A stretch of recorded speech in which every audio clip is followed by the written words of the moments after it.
Hi everyone. So this is my review on I Can't Sing, the X Factor musical, which is a new musical which has just opened at the London Palladium in London's West End. It's written by Harry Hill with music by, well, someone. With music by Steve Brown, that was his name. I knew his name, I knew it was there somewhere.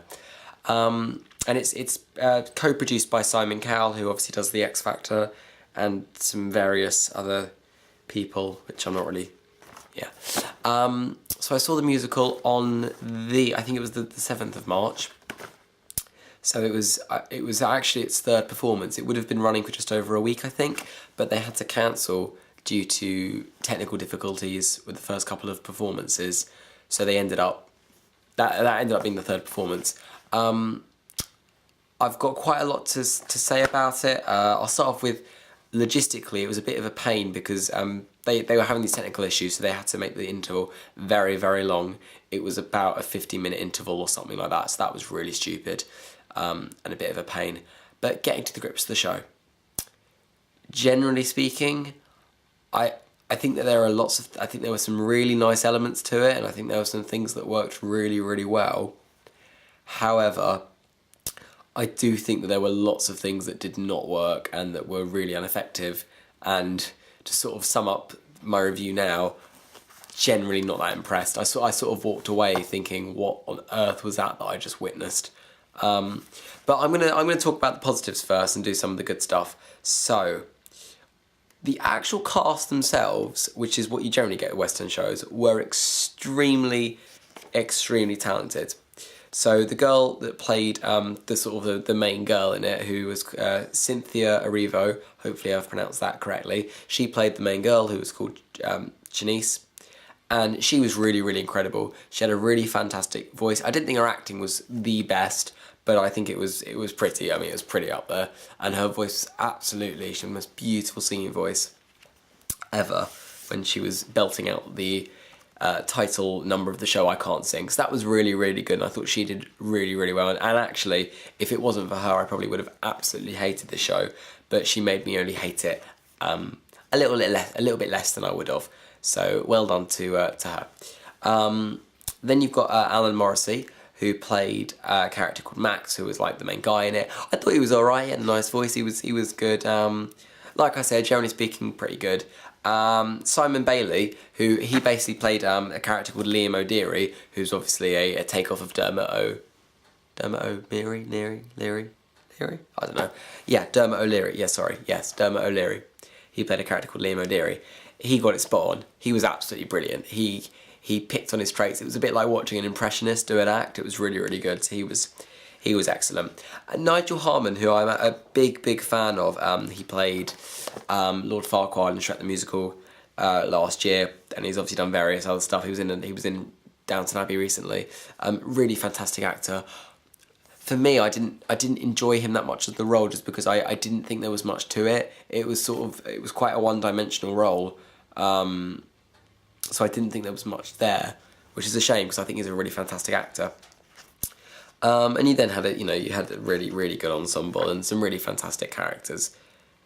I shouldn't say characters, I should say actors. Also, I just want to quickly mention an actor called Simon Lipkin. He played, basically he played a dog who was called Barlow, and the dog was a puppet, and it sort of was like a pet dog, and it sort of did little voiceovers of what was going on in the scenes. And I thought that was a really effective thing, and I thought it could have been really well, worked really well. But I might come on later to why I still had some issues with that. The actual plot line was really, really weak. Basically, you had this girl whose grandfather died because the boy, I don't know if she ever found out this, but the boy that she was going to fall in love with eventually accidentally killed him because he actually caused their electrics to go funny because he was an electrician, and it was his dying wish for her to enter the X Factor. That was basically the plot, and it got a bit silly. I wasn't really that impressed with the plot. So I'm not really going to go on much more about that. As for the script, again, I wasn't that impressed with it. I think the issue that I had with it was, A, it was bizarre.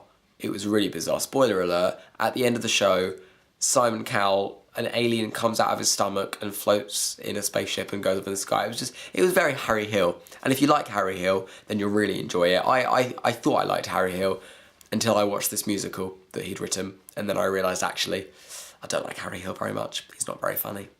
Well, he is, but just not in this. I found that I was a bit confused about the age that the show was supposed to be aimed at, because at first you think, oh, it's sort of like a family show, and then they make some rather crude adult references, and I was thinking, maybe we shouldn't have brought 9-year-olds to come and see this with me.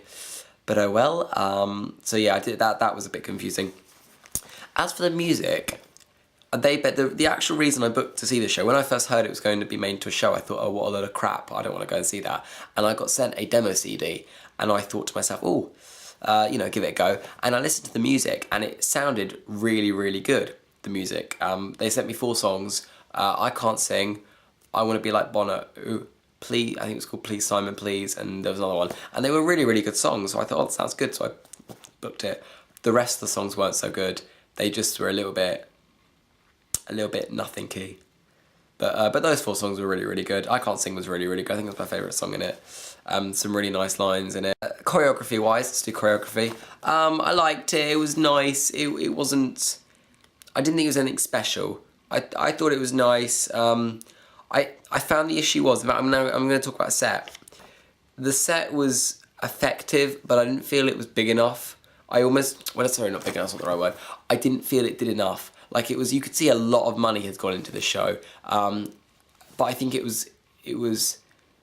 think they needed to use the set more effectively with the cast, because they sort of relied a lot on set and a lot on projection. And I think it's great to use those sort of things, but they sort of forgot about the cast, when most of the cast were just sort of left to dance in front. So that wasn't brilliant. You know, there was some nice talent, but overall, I really would not recommend it. I think that there are too many good West End shows to see to sit through that. It was very long. But besides the fact there was a 50-minute interval, it was a very long show as it was. I think we left the theatre until about 11 o'clock, which is ridiculous. And I just think there's better things to spend your money on. I went with a group of people, so we got the tickets.